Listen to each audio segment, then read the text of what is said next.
அனைவருக்கும் வணக்கம். இது ஆன்மீக தகவல்.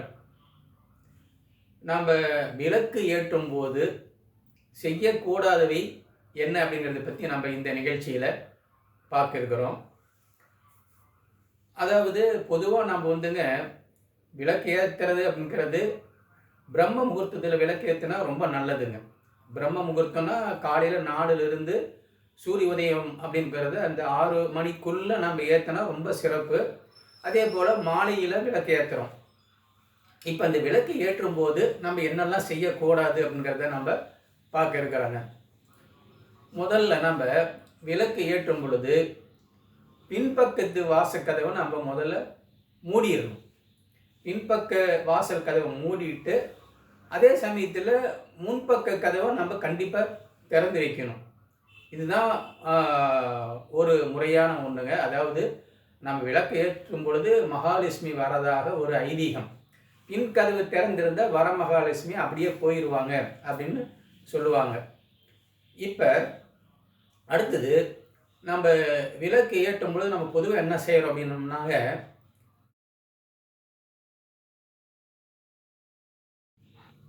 இப்போ நம்ம இந்த படத்தில் பார்த்தது போலங்க, முதல்ல திரியை போட்டுட்டு அப்புறம் நம்ம எண்ணெய் ஊற்றக்கூடாது. எண்ணெயை ஊற்றிட்டு அப்புறம்தான் நாம் திரியை போடணும்.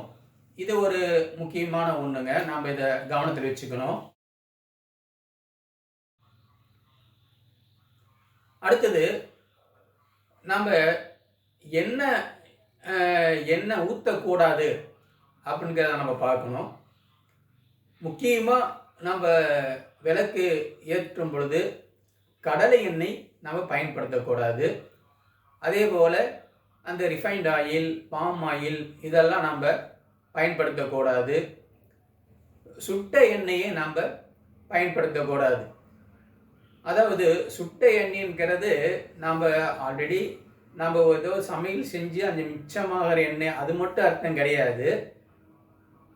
அதாவது நம்ம ஒரு விளக்கில் இருந்த எண்ணெயை இன்னொரு விளக்குக்கு நம்ம அந்த எண்ணெயை ஊற்றக்கூடாது.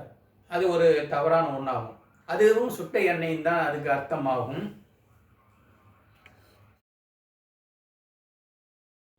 செய்யக்கூடாத இன்னொரு தவறு என்ன அப்படின்னாங்க, நம்ம இந்த படத்தில் இருக்க மாதிரி ஒரு தீபத்திலிருந்து இன்னொரு தீபத்தை ஏற்றுவோம். கண்டிப்பாக இந்த மாதிரி நம்ம செய்யக்கூடாது. தனியாக ஒரு தீபம் குச்சி வச்சு ஏற்றணும் அப்படிங்கிறது நம்ம இதில் தெரிஞ்சுக்கணும். நாம் விளக்கு ஏற்றும் பொழுதுங்க ஒரு திரி போடக்கூடாது. 2 திரியை இணைத்து நாம் போடணும். ரொம்ப அந்த திரியை முழக்கக்கூடாது. அதே போல் ரொம்ப சன்னமாகவும் எரியக்கூடாது. ஒரே சீராக அந்த விளக்கு எரியணும். காற்றுல அந்த தீபம் அப்படியே அலப்பாயக்கூடாது. அது ஒரு முக்கியமானது. அது தகுந்தாற் போல் சரியாக அந்த விளக்கு எரியிற மாதிரி, தீபம் எரியிற மாதிரி நாம் செய்யணும். இன்னொரு ஒரு முக்கியமான ஒன்றுங்க, நம்ம எந்த திசையில் விளக்கு ஏற்றக்கூடாது அப்படிங்கிறது ஒன்று இருக்குங்க. இது நல்ல கவனத்தில் கொள்ள வேண்டியது என்ன அப்படின்னாங்க, தெற்கு திசையில் நம்ம விளக்கு ஏற்றக்கூடாது. மற்ற கிழக்கு, மேற்கு, வடக்கு இதெல்லாம் ஏற்றலாம். தெற்கு திசையில் நம்ம விளக்கை ஏற்றக்கூடாது. அடுத்ததுங்க, நம்ம விளக்கு ஏற்றும் பொழுது முதல் நாள் போட்ட திரி அது கொஞ்சம் கருகி இருக்கும். நாம் தீபத்தை ஏற்றிட்டு அதுக்கப்புறம் அந்த இதை கிள்ளி சுத்தம் பண்ணக்கூடாது.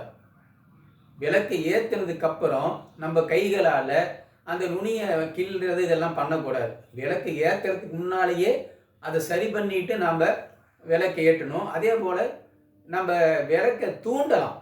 விளக்கை ஏற்றிட்டு அதை தூண்டலாம். தூண்டும் பொழுது நம்ம வெறும் விரலால் நம்ம தூண்டக்கூடாது.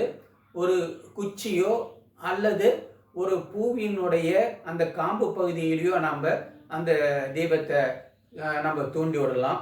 அது மட்டும் இல்லாமல் குளிர வைக்கும் பொழுது அந்த மலை ஏற்றம்னு சொல்லுவோம் அந்த தீபத்தை. அப்பவும் நம்ம என்ன செய்யணும் அப்படின்னா, வாயில் ஊதி இந்த தீபத்தை நம்ம அணைக்கக்கூடாது. சில பேர் நீங்கள் பார்த்தீங்கன்னா குனிஞ்சிட்டு ஃபுன்னு ஊதுவாங்க. அப்படி ஊதக்கூடாது. அதே போல் கையில் விசிறி அப்படியும் நம்ம அந்த தீபத்தை குளிர வைக்கக்கூடாது.